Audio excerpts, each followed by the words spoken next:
Welcome to Ear Biscuits, the podcast where two lifelong friends talk about life for a long time. I'm Rhett. And I'm Link. This week at the round table of dim lighting, you are in for a treat. Ooh, I'm excited about this one. I've been looking forward to this one. We want to introduce you to our other best friend in college, who we've kept in touch with. I mean, we'll get into some of that, but we want to introduce you to the one, the only Gregg Hartsfield. Gregg, you're here. Well, no, you're not. Hey, I made it. You made it. You made it to your home and a phone that you're communicating through. You're in Washington State. Yes, I'm there. That's where right. Is here. We're still in Burbank. Now, we've talked about Gregg a lot throughout the years. I mean, most recently, if you watch our other show, Good Mythical Morning, you know that the black bass that was on the set for basically many years, most of the history of the show, was a bass that Gregg gave us when he left to go to Argentina right after college. So we're talking like 20 years ago. So we had the bass. The bass was played in a few early Rhett Link songs when I would lay down a bass line. We later realized that I could just play the guitar and then we would just lower an octave in GarageBand. Yeah, yeah. But recently, Gregg asked for the bass back. And so that whole story is unfolding on Good Mythical Morning, And so by the way, if you have something that you think can fit in that space that the bass that occupied, you let us know. There's a Twitter post, you post your photo and basically your sales pitch as to why this thing is special. Hopefully it's the bass. I'm trying to lobby for the basses for Alabama to donate one of his basses. I just think that would be funny. And if he won't, then we are just hoping for a guy named Gregg, preferably a guy named Gregg with 2 G's at the end. So Gregg, have you received the bass back? It's here. It's here. It needs to be restrung. You have not maintained the bass. It wasn't broken when it arrived. It just needs to be refreshed. Yes, it needs a light buffing and some new strings. Yeah, I mean, bass strings do not last 2 decades. They probably last you might get, 6 months out of some bass strings. Now listen, if you don't replace these strings and play this thing within like the next 2 weeks, you're at risk of us asking you years from now if you played it, and you'll be embarrassed. You'll have to start lying to us that you're playing it. So you need to get on it, man. I'm working on the plan. I didn't have a plan till just now. So now I have a plan. Right. I don't really know the details of the plan, but there's a plan. There's a plan. How good did you get at bass before you gave us that bass? I was not so good. On the from 1 to 10, I might be a 2.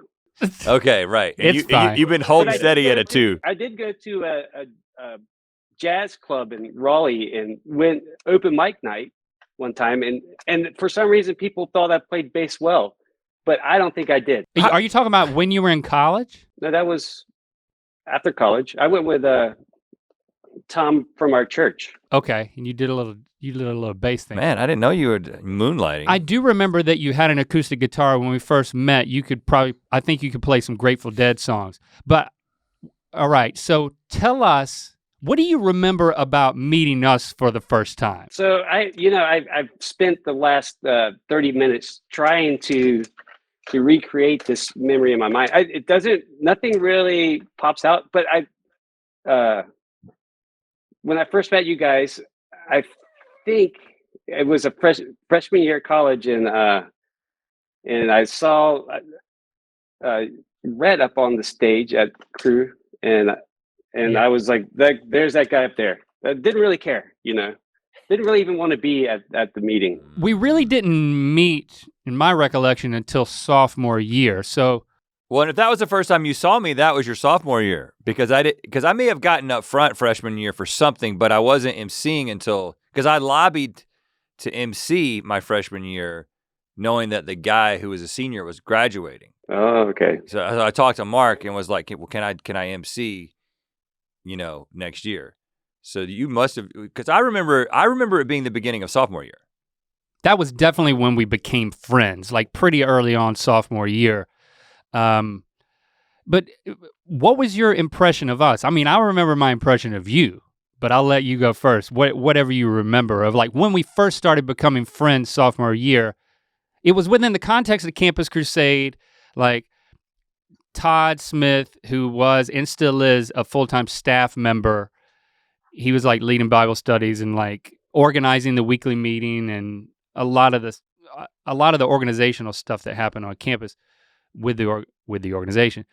But like he knew you and then he knew us and then we must have met through Todd, right? I think so. But I don't recall. I know that like we hit it off. I mean, we hung out all the time. Yeah, we were fast I really friends. enjoyed hanging out with you guys. So the thing that I remember is, I mean, I don't remember the specific thing, but I have to know that our first impression of Gregg was, this dude is different. And take this in a positive way, but like I was like, this dude is strange and funny and like just different than anybody else we knew. So like we were very much drawn to like, everybody in Campus Crusade. I don't know. It's just like everybody fit into a certain mold. Well, I mean, but Gregg, you stood out. You were like this like super skinny dude with like this real floppy clothes, like us. Like you were dressed in like these huge that's jeans. The thing. So we were at NC State, which is already, it's a technical school, right? It's a technical state school in the South. And we were also then sort of filtered into this Christian group. So there was a little more like, for lack of a better word, like Southern preppiness. So, right. So, there's a certain, I don't know if you grew up in the South, you know exactly what I'm talking about, but like a guy who will wear a polo shirt and a trucker hat. It was a little frattish. It's a little fratty. But not full on frat. So you're not quite redneck and not quite preppy. And that was most of the people. Now we kind of came in thinking that we were gonna be rock stars. We're dyeing our hair, bleaching our hair, wearing these big baggy pants. Embracing the alternative 90s. So we were really leaning hard into that. And it wasn't difficult to stand out because there wasn't a lot of people in our small circle doing that. And then Gregg comes along and it was immediately like, oh, this guy, he feels like he's on a very similar wavelength. I mean, and we thought that you were a stoner, like, and like a really, like you had this delivery. Like I remember whenever we would see Gregg, we'd be like, "What's recovering up?" Stoner. Recovering stoner. Okay, yeah. So there was some recovering stoner thing happening.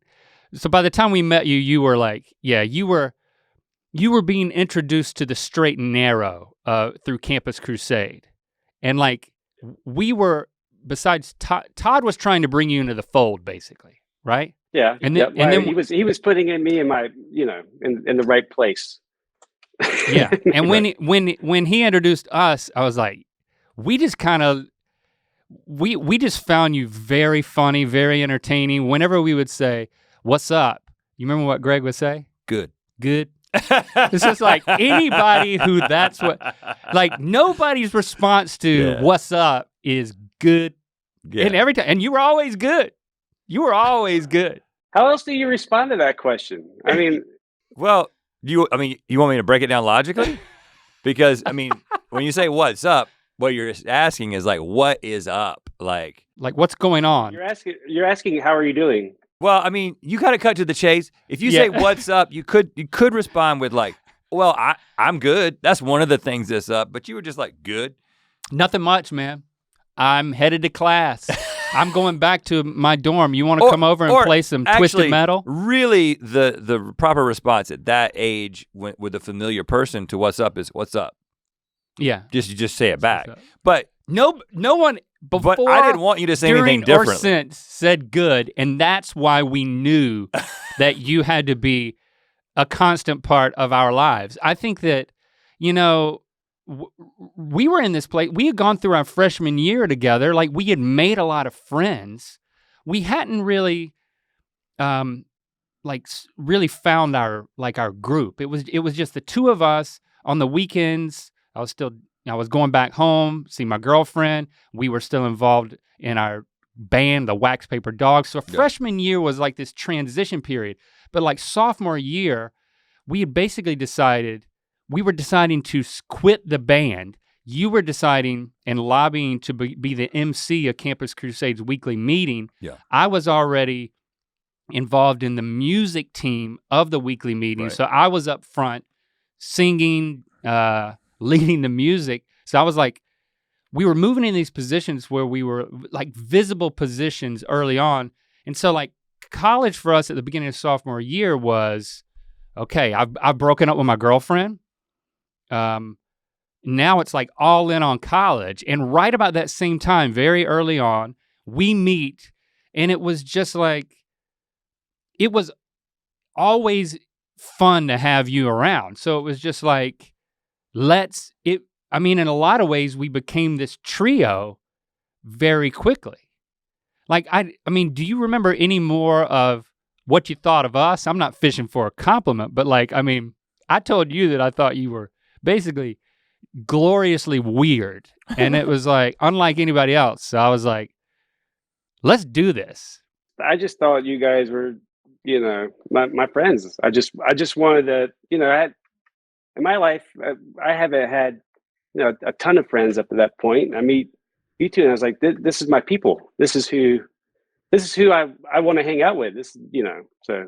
I mean, you see, like you were in Wood Dorm, which was like halfway across campus in a weird spot where we didn't know anybody, and it was a suite. And you spent a lot of time with Jack freshman year. You had a number of friends that were suite mates, right?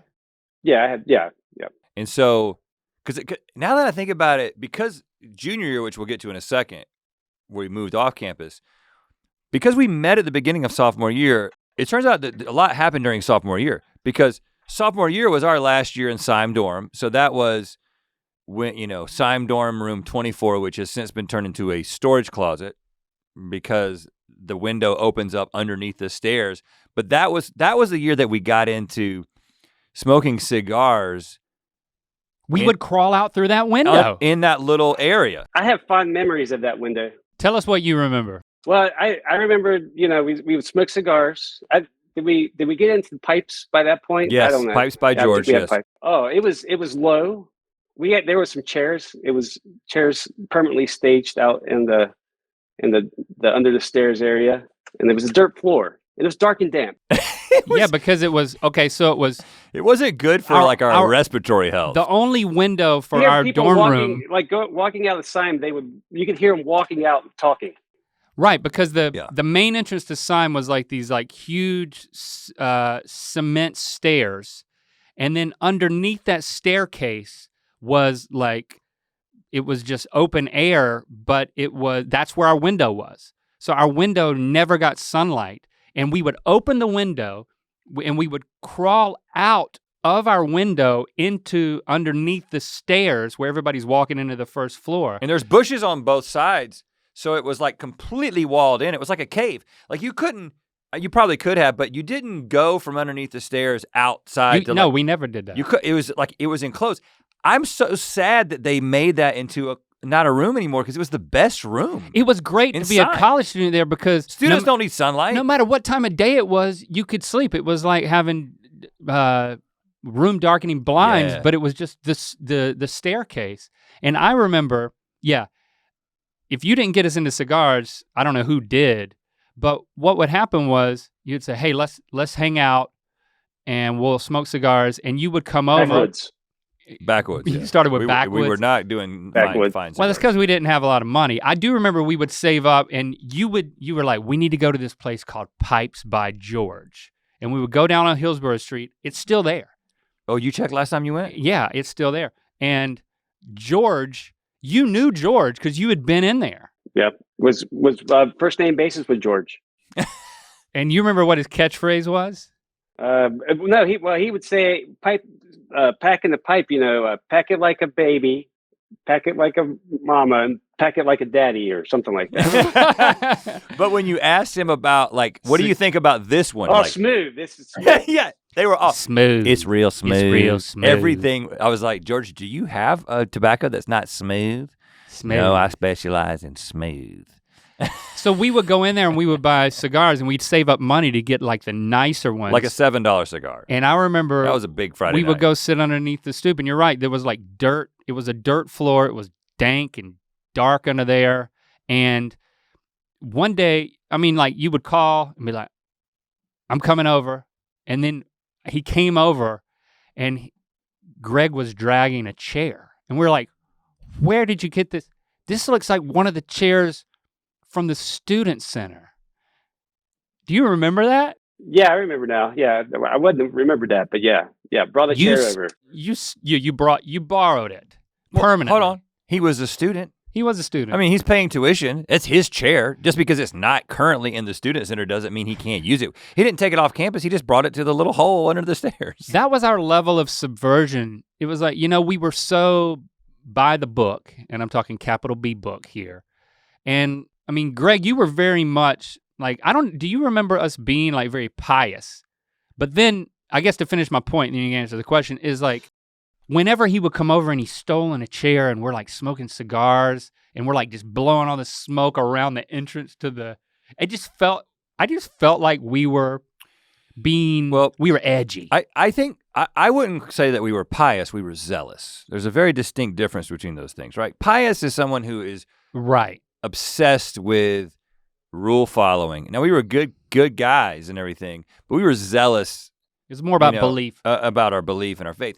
But also rules. I remember that time being the first time, not that we didn't do this before, but when you're sitting under the stairs smoking a cigar is when you start just talking about stuff and considering a night out, just having a 3-hour conversation about something. Yeah, I think every weekend. That was the beginning of that being a staple because we weren't going out and partying. Nope. Do you remember us being zealous? Like, was that a part of the equation of like, these guys are different? No, that wasn't part of the equation. I do think you might have been zealous. Yeah. But I never really took that into account, to be honest with you. Because if you came from a place where, you were doing things that like were off limits for us, right? So then like once you came into the fold and like, Todd was trying to get you into Campus Crusade. Once you became our friend, it was just like, you were all in at that point. Which came first, like being friends with us or being Christians? Did we rope you into like really going all in for Jesus? No, you guys didn't. I think like, this kind of goes to your guys' deconstruction. Yeah. I've thought about this a lot actually, because when I became a Christian, I met you guys shortly thereafter, right? Mm-hmm.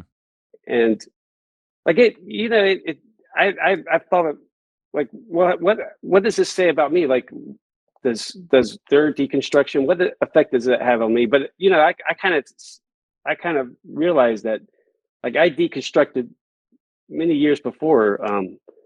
I grew up in a Christian home, and at some point I said, this is not for me. This is not, I don't even know what I'm doing. So I kind of rethought the whole thing and ended up where I am, so where I was at that point in time. And, you guys were just great friends. I just loved being around you. And I still wish I could relive it all. It was a wonderful time in my life to hang out, and yeah, nothing beats those college years, Those are the best years that I remember. Yeah, because it's like you said, the definition of entertainment was just the three of us hanging out for hours, just talking. And I think we were just getting a kick out of each other. It's just being on the same wavelength, and they're just being that. I also think, Gregg, you brought this dynamic into our. I have to think. It's like I'm projecting a little bit because I don't remember thinking this at the time, and I don't remember us talking about you when you weren't around. But I have to think, looking back on it, that like as close as Rhett and I were, there was something to bring, like you mix things up, like you bringing a third person into the equation, it kind of opened things up. There's lots of things where it's like, if the two of us are talking, and it's even true now a lot of times, like if we hang out with people, there's this dynamic that's like, we've heard so much about each other. We've lived so much of our lives together and know so much. It's like you bring somebody into it who's newer to the equation. It opens up the conversation. It makes it where you can talk, you can cover new ground, you can have a different perspective.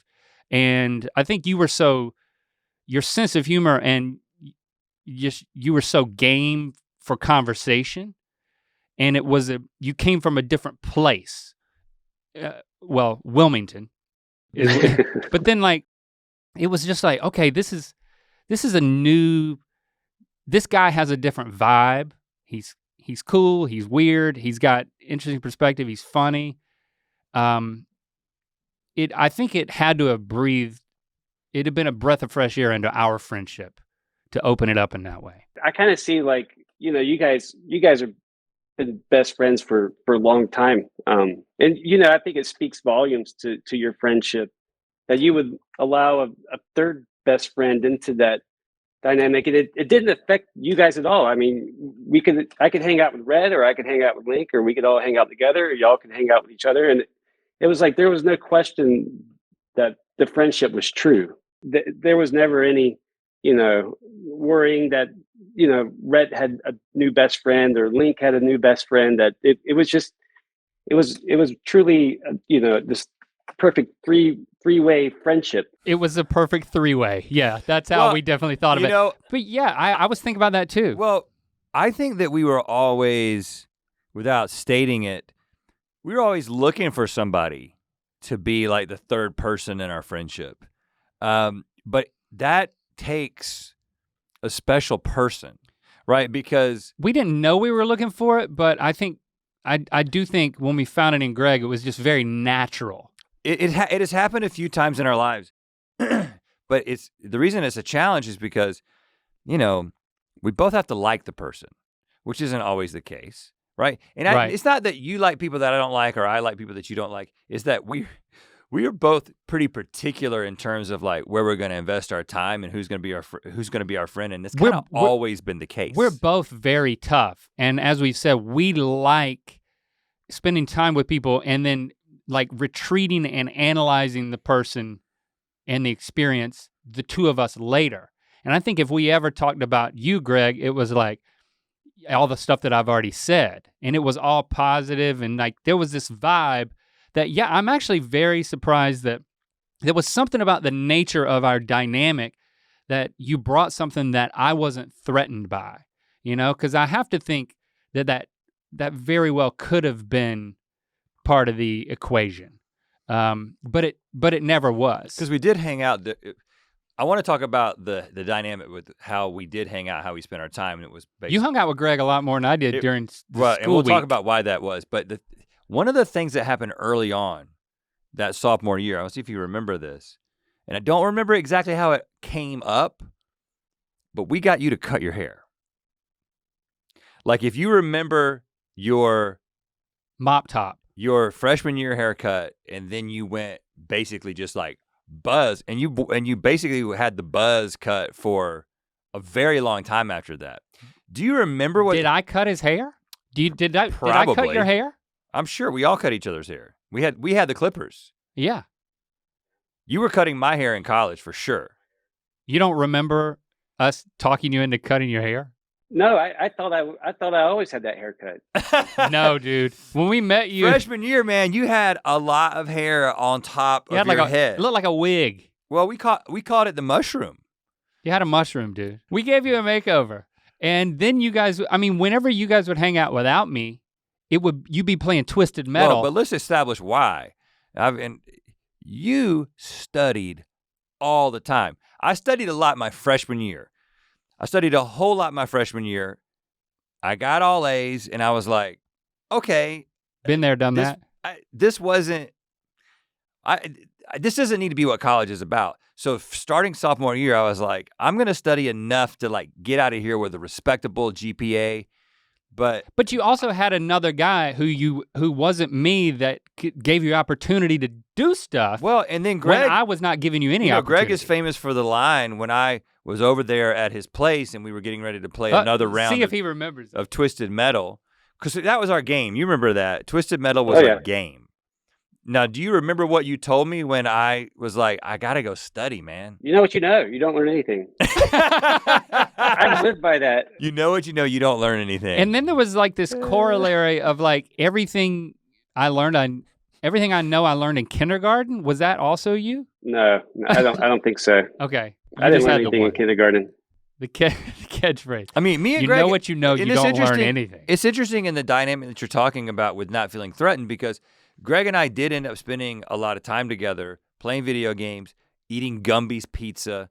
Like again, like you've never really been into video games. You're not really into food. Yeah. So the idea of like, we're gonna go and get an extra large pizza and sit on a bench and eat the whole thing. Like, right. That's just not Link Neal stuff. So it was like, yeah. But I had somebody who was like, yeah, I do like to eat pizza in the middle of the night. And I do like to not study and play video games. And so me and Gregg had something. So for you, from your perspective, Gregg filled a felt need that you had that I couldn't fulfill as your best friend. I wonder if we look at it the other way. Like for me, I don't. What did we do together, Gregg, without Rhett? I don't know. I know that the years after college, like I hung out with you a lot more than I hung out with Rhett. It's like almost two different stages there. Yeah. Yeah, we had a post-college stage where we were both newlyweds, starting our marriages. Christy and Jim were good friends. But we go to the same church? We went to the same church. Yeah. So that's why like we had like now first stage of post-college adulthood.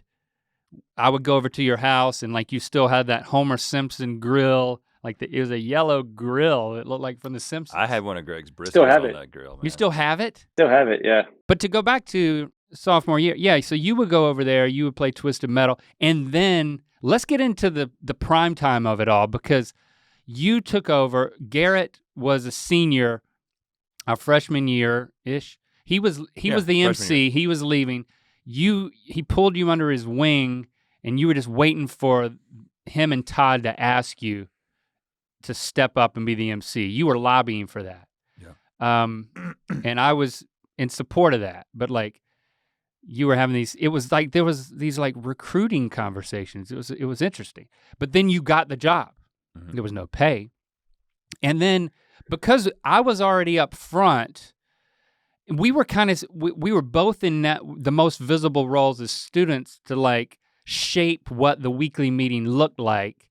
And of course, we would talk about like you be working up stuff that you were gonna do in your monologue. I'd like to walk through what a primetime episode would look like. But of course, Gregg, you were wrapped up in all this because we were a trio. Like if we were both shaping the meeting and having ideas, I think pretty quickly you got involved on stage too, basically as the Andy Richter to Rhett's Conan, or Ed McMahon to his Johnny Carson. Well, I just remember thinking, Gregg, I was like the sidekick. I just remember thinking that Gregg was hilarious, that everybody thought that he was funny, and he had really interesting ways of saying things.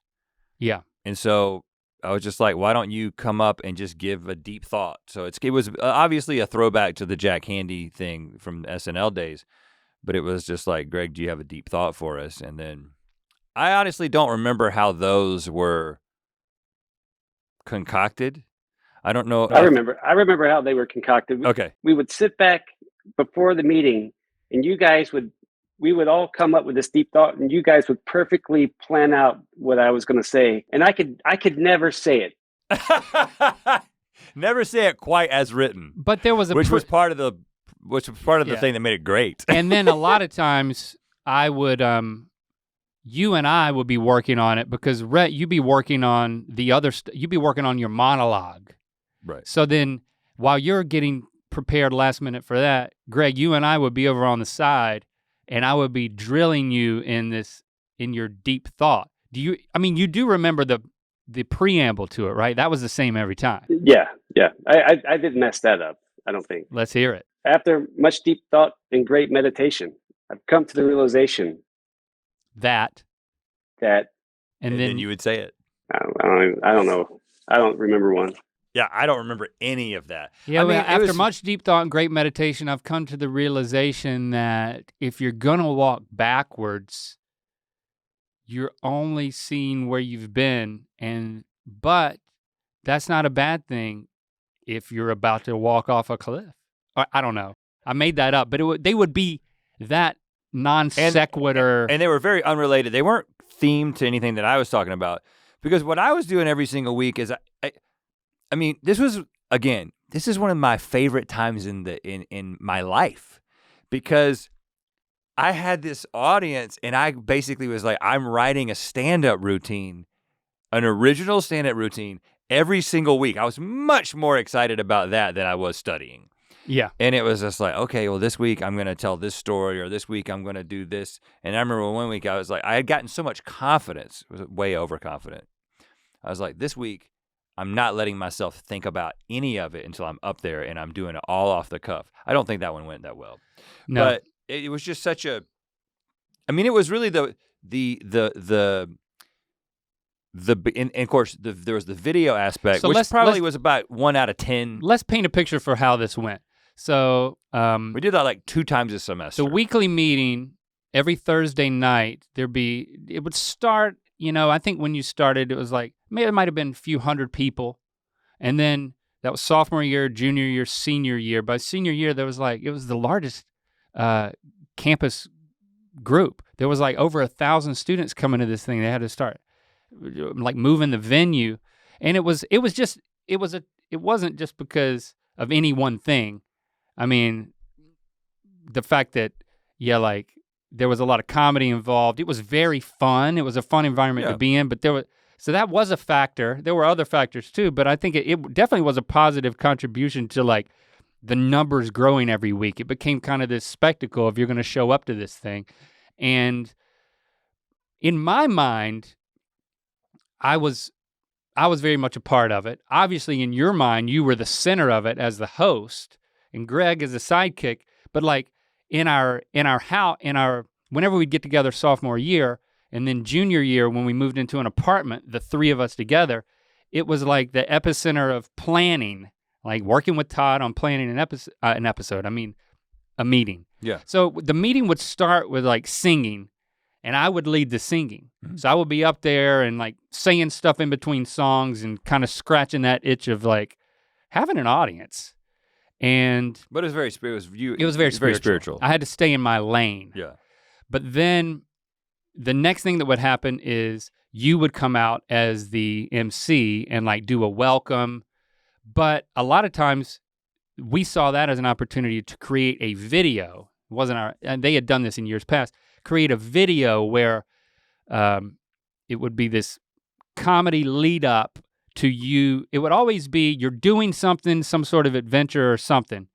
And then the way the video would always end is you walking up the stairs to the front of the venue and then you would come in and you'd be there. So it would seem like a continuation of the video live. And in reality, I think we probably only did that at the beginning of each semester because we just didn't have, because literally we had to make the videos and then I was going home to my dad's office in Bowie's Creek and editing them on 2 VCRs. Like this was still before a nonlinear editing system. And so if we were in college right now, we would have been doing videos every single week, but it's just we didn't have the capacity to do it.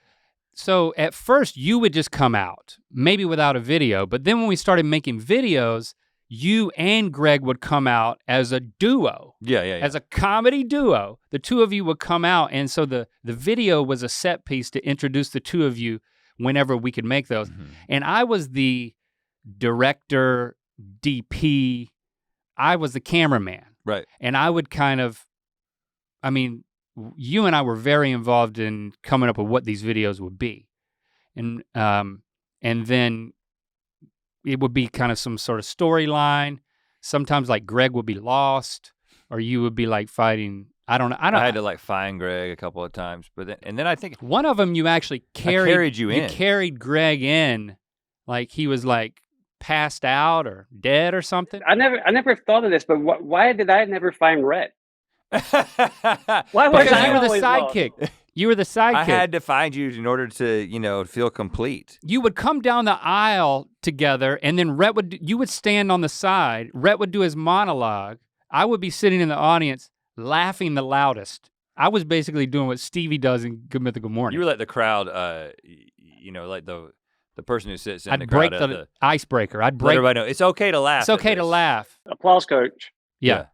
I would laugh, not applaud. But so Gregg, you would be standing up there the whole time that Rhett was giving his monologue, and occasionally Rhett would turn to you and like have an exchange if he wanted to. But otherwise, you were just kind of standing there awkwardly waiting to give your deep thought, which was hilarious. Not the deep thought. The fact that you were just standing up there was just kind of funny to me. Like, and then you would say something like, Gregg, and you would know it would have a pattern, video or not, monologue. And then you would turn to Gregg and say, hey, Gregg. Or you might say, what's up, Gregg? And he'd say, like, good. I'd say, like, Gregg, you been thinking about anything? Like, we always set it up as so if everyone would it was a natural this conversation. Really anticlimactic deep thought that I was waiting for you to totally screw up, which was an added layer of, but you were good at it. Like something about your delivery. People loved it. People loved it every time. And then after that, we'd probably sing some more songs, there might be like promotions for different events, and then there'd be a speaker, and then there'd be more songs, and that would be it. So it's like, really the beginning was about the comedy. Well, that's the interesting thing is that, at the beginning of every meeting, in addition to the funny monologue, I would have to say, Campus Crusade for Christ is an interdenominational Christian organization founded in 1951 and I would do the spiel, and I would be like, we operate on I would make it different every time, but say like 3-pronged philosophy of win, build, send. Win students to Christ, build them up in their faith, and send them out to continue the win, build, send process. Like I said stuff like that all the time. And you became like a spokesman. And then there was this weird dynamic of and this really became a thing during Christmas conference, but trying to be as funny as possible and then being spiritual. Because a pastor would come up and speak and do like a serious talk. Right. It's usually started humorously and then ended in a serious place. And then I got to get up there after that. And at this point, this is all the fun and games are over, and I got to say something that sounds like the student response to this thing. Like it's such a weird that talk dynamic. Really had an impact on you. But Gregg, the thing I want to talk to you about is, do you know that? So obviously, after we graduated, and we were engineers for a while, then Link and I went on staff with Crusade to kind of do our comedy ministry thing. And during the support raising process, you would have to kind of talk about, you got to give your spiel and kind of explain what you're doing. And Link I was going to bring this up because I was there for one of these meetings. Oh, you were? So yes, I was there when Link was presenting the fact that Rhett and Link were hosting the weekly meeting, and I looked at Link and I was like, Yeah, and Link's simplified story that he would give to supporters, he overwrote you with himself. And you were in the room for it. Yeah, I heard the spill. I was there for one of the presentations. I think you gave me some money. Thank you. Well, listen, I was justified in doing it because it was just too complicated to try to explain. I completely understand why you did it. Were you upset? No. Yeah, you were talking to like a 65-year-old person in Kinston, North Carolina. Yeah. Apparently I was talking to Gregg at one time. No, for some reason you and I went up to Asheville for something, and you were scrounging for supporters, and I was like, well, I know some people in Asheville, so these were my contacts. Yes. So you took him to Asheville, and then he told the story about him. Yeah.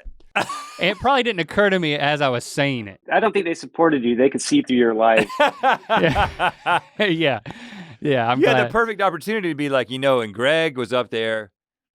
Like you had you could have used Gregg's connection to these people. You probably would have come out of there with I was using Gregg. That's very clear at this point, but not in the right way. Gregg, I'm sorry for erasing you in my revisionist history. Before that, I think there were moments when, okay, you moved from, by junior year, they asked you, Rhett, to be the MC for the regional Christmas conference. And by this point, when you did that, I was involved, less at first, but then more and more over time, and that's where we became a comedy duo on stage. Yeah. But the way that happened was, first of all, Gregg, I'm interested in your perspective on this because at that point, like the Gregg sidekick thing I don't remember how, but it didn't transfer over to the regional Christmas conference. Well, I didn't replace you. I remember this. Immediately. The first time, okay, so the first year I did it, the only time that you were on stage was during the music. Right. Was during the comedy music, not the worship music, the original songs. That we would write together. And the first song was the Unibrow song, which was the song that we wrote when we wrote the song for your rehearsal dinner, which was We've Seen Gregg Naked, Soon You Will Too, whatever, that one. Hope you enjoy it more than we do. So when we got up there, it was actually you and Tim and Gregg. Nope, Gregg wasn't there. It was just you and Tim? No, and I think the reason— I was getting married. I was getting married right then. You were moving on. That's why you went out of the picture. You you didn't go to Christmas conference. You were engaged, you were moving on. We had written and performed at least one song for seniors at the NC State weekly meeting. So we had started writing some songs. Yeah. That first song that we ever performed at a primetime NC State meeting for seniors, I don't want to go into the details of it. It was, yes. But it was me. But by senior year, we had Tim move in with us in our apartment. So me, you, and Tim were each playing a three-headed person who was singing backup to you, singing. So that was the first song we ever played. But then the second song that I remember was a Unibrow song, which Tim still came up there for that. At Christmas conference. And then after that, there was no more Tim singing songs with us, and I moved more into a sidekick and then a co-host role. Once I was no longer a student, and me and you were doing our comedy thing together and also talking about going on staff, is when right at the beginning of the whole conference, we would both get up there together. So that was like the third year or something like that. So in retrospect, from that point, Rhett and I were a comedy duo. We were doing this full time, and when you work backwards, we had done it in Christmas conference so many years that when you go back, 4 or 5 years, then I kind of become you in the story just so I can get that money. No, just to simplify. Well, Gregg, did you ever find yourself thinking, man, I mean, he's not asking me to do the deep thoughts at Christmas conference? Because you never told me that. No, never thought that. Never. Okay, good. I don't feel bad. I ran out of thoughts. You ran out of deep thoughts. Oh. You stopped thinking deeply after college. Yeah, I've been writing them down every week for 22 years. Well, rewinding a little bit to that junior year, because again, the first time, so that was the year we moved off campus, right? And this is the first time that the two of us ever lived with anyone else. So of course we had lived together freshman and sophomore year in our dorm, but when we decided to move off campus to Gorman Crossings, apartment 3000C. I'm sure it was a no-brainer that it was going to be the three of us. Yeah, that only made sense, right? It was so exciting. I remember that moment too of just hey, we're getting an apartment. Yeah. It had stairs in it. We each it didn't. No, when we did the tour, it had stairs. I remember the tour had stairs in it. It was a 2-story one, and then we ended up getting the 1-story one is what we ended up renting. But I was like, this is so crazy. There's carpet on stairs. I don't know why that was fascinating to me. Oh yeah, we didn't get that one. We thought that Gorman Crossings was so nice. It was a 3-bedroom apartment. We each had our own bedroom. It had a sliding glass doors off the living room that went right into this stoop, and I was like, this is our new stoop. We now have sunlight. We get to sit out here and have our 3-hour conversations and smoke pipes by George. So yeah, playing house with your best friends. It was so much fun. Like we moved Mr. Fly, our couch into there. We decorated the room with the Lionel vinyl and the Michael Jackson Thriller vinyl. We found a couch out by the dumpster that looked similar to Mr. Fly. It was like a golden and green. Do you remember that? Yep. And we brought in all the furniture was probably from thrift stores. Oh yeah. Pretty janky. And I remember you had a thing for a label maker. Yeah. I labeled things. You would label things for comedic effect. Yep, still do. Like our VCR said VCR on it, which reminds me of the big God-macking initiative that I think I was in a relationship. You were in a relationship. I was dating Christy. Do you remember? Okay, so I was on the fringe of this. Greg, do you remember the God-macking idea that we had? Yeah, I think we had that idea while we were going out the Mission Valley $1.50 theater. This is where the plan really got hashed out. Yeah. But it culminated with the Planet of the Apes movie marathon. Yeah. So for the uninitiated, for those of you who weren't there that night, God-macking, it was me and Greg's idea to, and this goes very much against what we were being told by Campus Crusade. You find a girl who's not a Christian, or maybe she's not a serious Christian, and you date her with the intention that she would become a Christian. And really I think it was because we were a little bit frustrated with the pool of women that we had at our disposal in Campus Crusade. And we wanted to expand the circle, and the only way we could justify it is at the end of the process it was an act of evangelism. How do you remember the Planet of the Apes idea? I don't know, like every good idea, who came up with it, I don't know. But I know that we had multiple TVs and we had a VCR, and we figured out a way to hook multiple TVs to one VCR.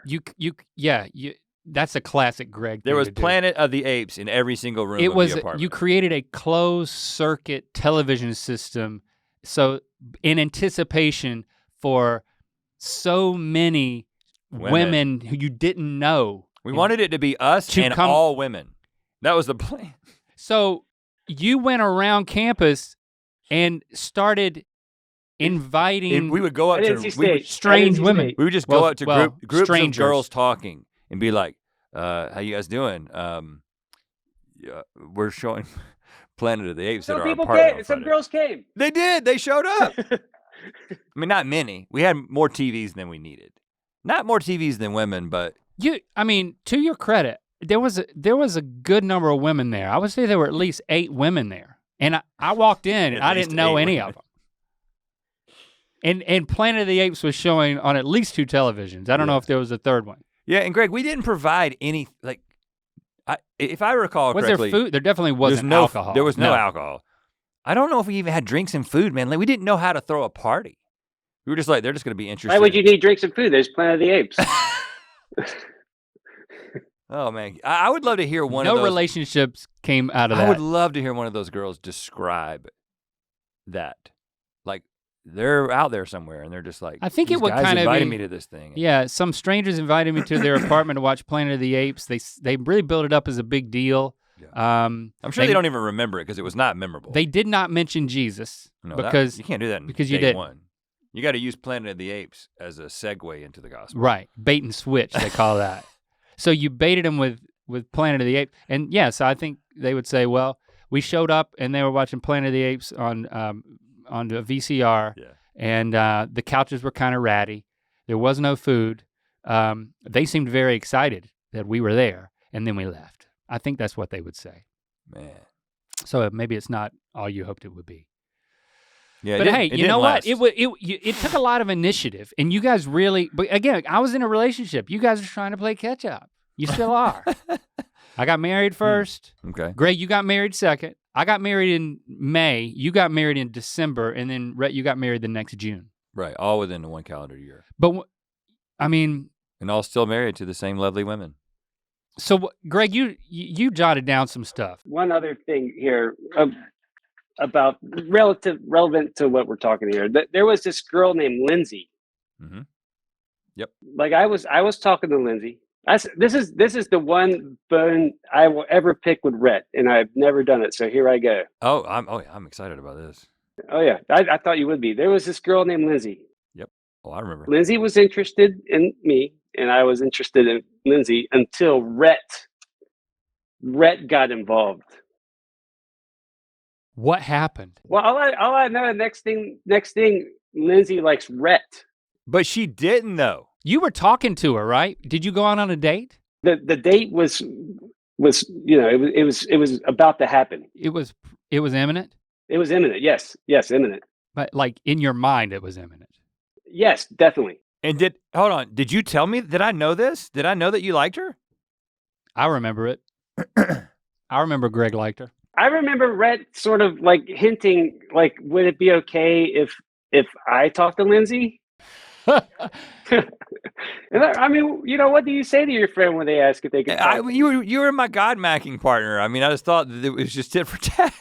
No, I honestly do not remember, because when I think about Lindsay, what I remember is liking her, and then she immediately went on summer project, and when she came back, she was dating one of the guys that she met on summer project. And when you meet somebody on summer project, even though it's from another school, you've got on like summer project glasses, and you think you're in love. I don't call him goggles. Goggles. She probably ended up marrying him. Who knows? But I'm sorry, Gregg. I didn't know that you were moving in. Sorry for what? Give a full apology. I'm sorry for moving in on you and a girl that you were interested in.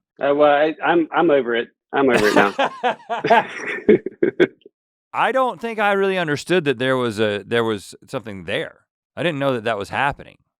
I thought you were just like, yeah, she's hot. And I was like, yeah, she is hot. Maybe I could talk to her. Maybe I shouldn't have said anything then. Well, I mean, it all worked out for the best, obviously. Yeah, nobody ended up with Lindsay. She went on summer project. She ended up with somebody. Yeah, if she wanted to. You got to lock we it wish down her the before best. They go on summer project, but I didn't. It does remind. I mean, if you said you didn't get upset at that, like there were some signature moments where Gregg would get upset. Like you had this signature way of getting mad that was hilarious, and literally, we would, when you would get really angry, we would laugh, and it would do nothing but make you more angry. It just makes him madder. Like I distinctively remember this one time of you. There was a basketball involved, and whenever you would get upset, that you would get this look on your face that would be like your eyes would get big, and your lips would start moving, but you're not saying anything. And then we'd be like, Gregg, you're mad. It's like, tell us what's going on. And then I'm sorry, I don't remember anything you were mad at. Apparently, Lindsay. I mean, I never moved in on any girl that you were clearly talking to, because I do remember that you were talking to Lindsay. Yes, I remember that too. Yeah, but I do remember at another time you got mad with a basketball, and you threw the basketball and hit. Was it? Threw it at Tim. It was Tim. Okay, hit Tim in the chest with it. From what I remember, he was making fun of the skinniness of Gregg. Oh. Speaking of third person here, a very sensitive subject for myself. Okay. For Gregg. Yeah. Okay, I didn't mean to bring up another traumatic experience on top of it, but I think you also got mad when we hugged it out. I think. That's one thing. I mean, this is why I'm surprised that we never talked about the Lindsay thing, because we were actually, so junior year we lived together, and then of course Tim joined senior year, but we were really good at working. I think there was an emotional maturity there that I definitely think it came through. At least for two of us, yeah. Our involvement in crew, and just sort of like, these things are important, and like being real and being vulnerable is important. And so there was, like, we would work through our issues, which is why I'm surprised that we never talked about Lindsay until now. But I do remember the time that we took your, speaking of your label maker, you had slightly different tastes. You had like Wilmington taste, which was elevated above the taste that, the Bowie's Creek taste. So you would get like Edie's ice cream, and we would get like the plastic, bucket of ice cream from Food Lion. And you had this Edie's Food Lion ice brand, cream. yeah. And we were just sitting there one night. You weren't there, and we were like, man, Gregg's got that Edie's ice cream. We need and that the, and the Edie's color ice cream. of the Edie's ice cream was very white, very nice vanilla. You had a taste for the better ice cream. Yeah. We just didn't have I was the afraid budget. to buy it. Because we had communal groceries. But then on top of communal groceries, there were some special items. You would have special stuff that you just buy and label for yourself. You would label the Edie's for yourself. And because everything else was communal with the 3 and then the 4 of us, it was never enough because we weren't willing to allocate enough money. We would split one hamburger helper meal 4 ways. 4 ways. We did it 3 ways, and then when Tim came along, we just went 4 ways. We didn't get more hamburger helper, we just got less each. But you had, the Edie's ice cream. So we ate probably a third to a half of your Edie's pint, and then we took our cheap yellow vanilla ice cream and filled it back up and smoothed it out on top. And then your lips started to move, but you weren't talking. Do you recall this? I do, but did I get mad about that? Oh yeah. No, I think you probably thought it was hilarious that we tried to do it. No, I think he got mad. No way I got mad about that. Those are the days though, man. I've taken all of our oldest videos and we're getting them digitized. So, and because you were an editor back then. Once we really started moving into video editing later, definitely when we got into YouTube, I like really wanted to be the editor and took over for that. But like, yeah, it was interesting because your dad had the 2 VCRs that you became the default editor, and you would always throw Led Zeppelin on it. Mm-hmm. So like that, I don't know, you just kept going back to Led Zeppelin. We weren't even huge Led Zeppelin fans, but it was always perfect. It makes a great soundtrack. It's like great for it's subversive for entrance videos. It's very subversive music for a Christian organization. Okay. We kind of liked that aspect. And Barry White as well. Yes. It was like, we're going to play love making and devil music in all of our videos that we're making for Crew. Yeah. And again, we weren't we were super zealous about our faith. It was. But we did not like Christian music. We hated because we had taste. But for that reason, we can't put these videos out there. Like the first videos that we made for our first audience, which featured the 2 of you prominently and me just in like feature roles or just behind the camera, like have never been seen except for in front of those live audiences. But now I'm gonna put them on the Mythical Society. Because of the Led Zeppelin of it all, that's the only place where we can safely put it out there. So yeah, it's gonna be behind a paywall, but hey, you get what you pay for, baby. So we're gonna do like a director's commentary of this thing. We could just get rid of the soundtrack and voice over all the parts again. We could do that, yeah. Yeah, so you guys have, I'm sure you've talked about have you talked about the calculus jackass story? Has that been talked about before? Yeah. Oh my God. Yeah. Yes, but it's been so, we gotta tell that story again. Yeah, Rhett was Rhett in the calculus class? Yeah, Rhett and Tim were in the calculus class. Yeah. And we go through the semester. I'm a back row seater. All the way back. All the way back corner, close to the door. And how many students? Probably 40, 50? It was probably 100. 100. I don't know how the idea got thought up, but well, I remember it because we had that British professor, right? He was he was like, he kind of had a sense of humor, but he was a very like in control professor, right? Like he had control of his classroom. And so at some point, I just remember thinking, I was like, what would this guy do? I was like, Gregg, if you'll stand up, raise your hand, and when he calls on you, stand up and say, I'm a jackass. At any point in the semester, I will buy you a foot-long. Was that from Blimpie? From Blimpie. Blimpie, yeah, Blimpie, which is a big sandwich. That's a big sandwich. So this is like halfway through the semester, this idea hatched. Yeah, it must have been. Yeah, but through the semester, Rhett's like always kind of like, prodding me. When are you gonna do it? We're doing the end of semester exam. It was last day exam prep, last day of class. Yeah, and it's like the professor had just gone over number 9. I'm pretty sure it was number 9, And he's asking, is there any more questions on number 9? And, I raised my hand. And he's like, yes, you in the back. And I stand up and, there's a pause. Everyone turns around to see. Because you stood up. Like, it wasn't protocol to stand up. Yeah, and I say, I'm a jackass. And the TA was sitting nearby, and he started laughing. He understood what was going on. I think we had kind of run it by him to see what he would think. We didn't want Fs in the class. Right, yeah. I didn't want to compromise your grade. We meaning you. Me. I didn't want an F in the class. And do you remember what the professor said? Because he was very quick. What does that make me? Yeah. Yeah, I mean, I was like, yes. Pretty great. I mean, it's just like, he was so quick. And then what did you do? And then everybody laughed. Then I sat back down. And then we went to Blimpie and got a sub. You got that sub, baby. There was another incident similar. Rhett and I were at Carmichael, and we were just. Were you playing? You must have been playing basketball or something. But there's a group of guys. They're playing 21. Isn't 21 where you're just shooting you're playing one-on-one against everybody? Against everybody, yeah. And Rhett says, hey, Gregg, I want you to get in there and get that ball and go in for a layup. And it's like, I don't care if you make it. I just want you to like fall hard. I did not play basketball, but I get in there in the mix. I'm in the mix. I get the ball.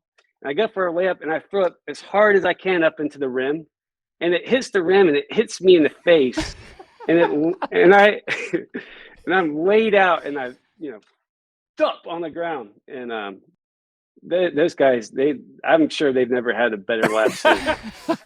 Yeah, wherever you go, Gregg, you enrich people's lives, and I just love that. I love that jackass like. I'm a jackass.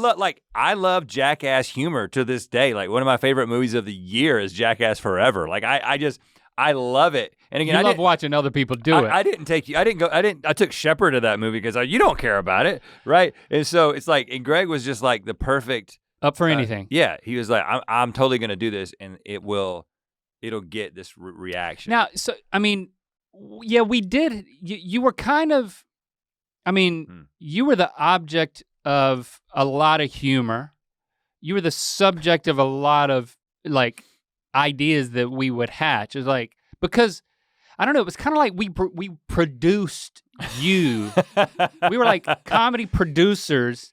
And so we just weren't filming it. We should have been filming it all. It wasn't like we were puppeting you. It was just like we saw like Yeah, I think as producers, we saw how funny you were, and we wanted to offer that up to the classroom or to the pickup basketball court or whatever the case may be. It just seemed like we were just packaging you as a gift to the world, and you were always game for it. And we weren't pulling one over on you. No. If it was in that scenario, I would be the Johnny Knoxville and you would be the Steve-O. It was a beautiful arrangement, and you get the reaction that you're looking for. It's just we weren't shooting any of it. We were just But when we did film stuff, remembering it. Great. I mean, it was like you'd have an idea, and then it would be like, okay, this is gonna be funny, but I don't know what Gregg's gonna do, but I know it will be even funnier than I thought. Like it's one thing to do a layup. If I did it, right? It wouldn't be funny. Right.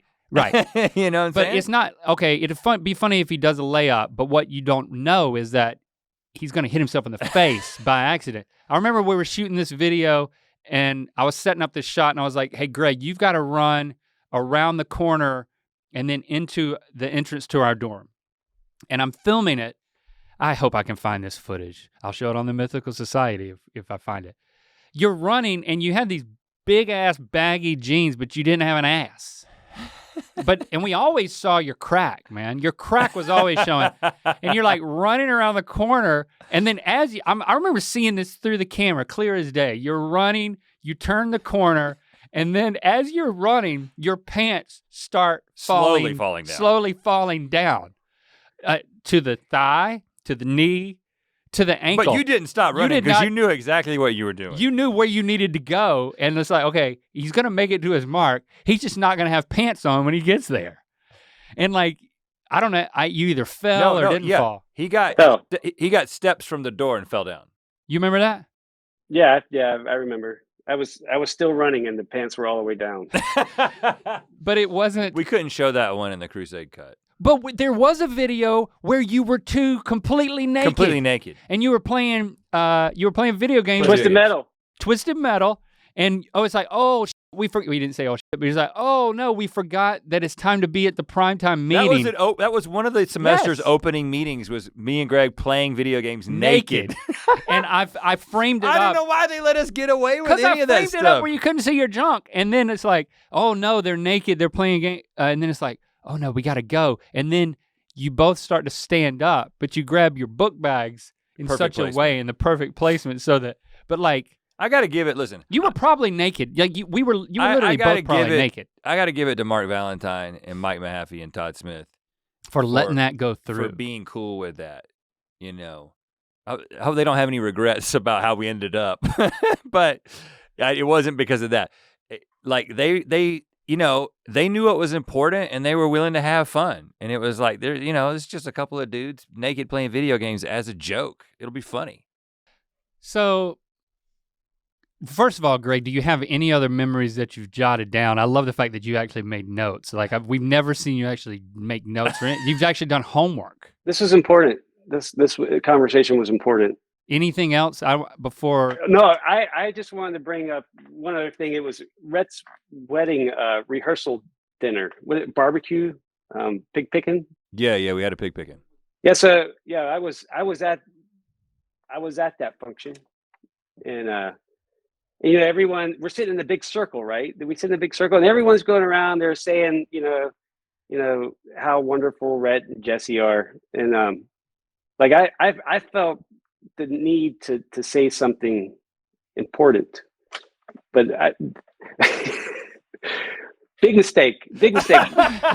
You should never sit me down and give me the opportunity to say something important. But so my observation has always been, well, what happens to Rhett will happen to Link, or what happens to Link will, like, eventually, like, it's going to happen. Like if Rhett does it, like Link is not far behind. But my example was the snowboarding incident. We go snowboarding for Link, and a couple weeks later, go with Rhett. Same thing. We both got concussions. Both got concussions. I didn't get a broken pelvis though. So were you insinuating that I was going to have sex with Rhett's wife? Yep, that was the subtext. That no. After I got done, like I sat down and like after everyone else's, nice little speech, like everyone, gave a polite clap or laugh. But I got nothing. The funny thing is like it was, that's a wonderful thing about rehearsal and receptions and stuff like that. Or that was like the night before engagement thing. Is that it's the whole mixed company thing. So you've got like family. Yeah. And we were bringing this. You were bringing that dynamic of I'm going to do something. I'm going to be strange. That we would have done just amongst us, but like my grandparents were there, and so they were like, "Who is that boy?" I think that's we got a lot of love for you, man. This is this has been so fun, like catching up. But I think we've alluded to this in previous podcasts, just to kind of talk about like where our friendship is now and over the years. I think, there was, when we graduated and then you and Jim went to Argentina on staff of Campus Crusade, right? For stint. Yes. For over a year, like a year and a half. And then you came back and you went somewhere else on staff? No, I came back and we lived in Raleigh for 3 years. We reconnected then, right? Yeah, went back to school and then we did a lot of stuff with you and Christy. Right. Then we moved to Florida and then we moved to South Africa and here we are now in Washington. Right. So, and then Florida, South Africa, and Washington, that was all engineering, your engineering jobs. Yes. But yeah, I think that, with distance and with us trying to get our careers off the ground, it was kind of like, there was a drifting apart where like we really didn't keep in touch that often. At least that was my recollection of it. Well, you know, I mean, things get so busy, but you know, when I was in South Africa, we started talking again. We made a way. We made a way, thanks to the internet, to talk. Yeah, that's right. Because you and I had gotten, we had that like second wind when we were going to church together, and like what I said about being adults, and then so like I think we carried on some of that, and then, but even that started to kind of dissolve over time of like being able to keep in touch. And it was really for a number of years. It was the pandemic that, you know, I don't remember. It may have been Harm's idea initially for us to start talking on a regular basis. You know, so like that group of guys from state, and you know, we were better about it earlier in the pandemic. And then as life has slowly sort of gotten back to normal and people's schedules have gotten back to normal, it's been more difficult. But one of the things that we have pulled off is we've actually planned a get-together. I'm excited about that. Like it's like the tropish middle-aged men still relive their college years by going whitewater rafting in Colorado. Well, that's what I said on the group thread. I was like, this is like the beginning of either a horror movie. No, I said this is like the beginning of a thriller where something goes wrong, and then I think Tim said, or a comedy like Hot Tub Time Machine. But right. Yeah, it's just very much like middle-aged dudes who haven't hung out in a while, all getting together in one house. So in their oats. Like whitewater rafting. We've hung out a few times, you know, over the years, seeing you guys, and it's always like, you know, conversation picks up where it left off. But I am excited to go on a retreat together. That's another level. Yeah, that is another level. It would be great. It would be good. Yeah, I mean, it's just crazy, you know, just to see, like, I mean, you got all these children running around. You got 3 kids? Yeah, I got 3 kids. Yep. I got 3 kids. You still got 2 kids. I'm not going to catch up with you guys on that. But, I mean, what is it? I'm just grateful that, you know, it's like now we're reconnected. We're like getting together. Of course, that's assuming nothing bad happen when we're on that raft. I might regret the whole thing. But even if it does, I mean, if it doesn't go too bad, that'll just be a good story. And videoed. And we'll do that. We're all gonna have GoPros on our heads. But I think that, you know, I'm grateful for our friendship, and like Rhett and I talk so much about our college years, not only on this podcast, but just in normal life. It's like you said earlier, it was just such a sweet spot of a time for us. It was such a dynamic experience. And, you know, it would not have been the same if you hadn't come into our lives. And I mean, we became a trio, and it was something that, I mean, Rhett and I, we talk so much about how our friendship is one of a kind. And I mean, definitely for those college years, those 3 years, sophomore, junior, senior, especially sophomore, junior year where it was the 3 of us so much.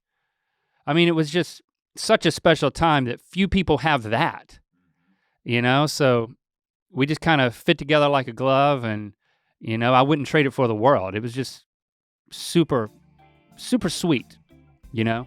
Now that you reminded me of those stories, which the Jackass one, of course, I remember and I've told. I forgot about the basketball one. So now we just got, you know, just prepare yourself, Greg, because we got to come up with something for you to do when we all get together. So you're gonna have to say something to the raft guide or something. Put your hand on his knee or something. I don't know. Well, but we'll write it. But and we will egg you on to do it. And then we're gonna film it. Yeah. And then you will make it better than we ever thought it could. This time there will be video evidence. Needs to be. Well, I know you got to go back to work. Got to supervise the digging of that hole. So don't let us keep you from it. All right, we'll be in touch. All right. Is this the end? This is the end. This is it, Greg. To watch more Ear Biscuits, click on the playlist on the right. To watch the previous episode of Ear Biscuits, click on the playlist to the left. And don't forget to click on the circular icon to subscribe. If you prefer to listen to this podcast, it's available on all your favorite podcast platforms. Thanks for being your mythical best.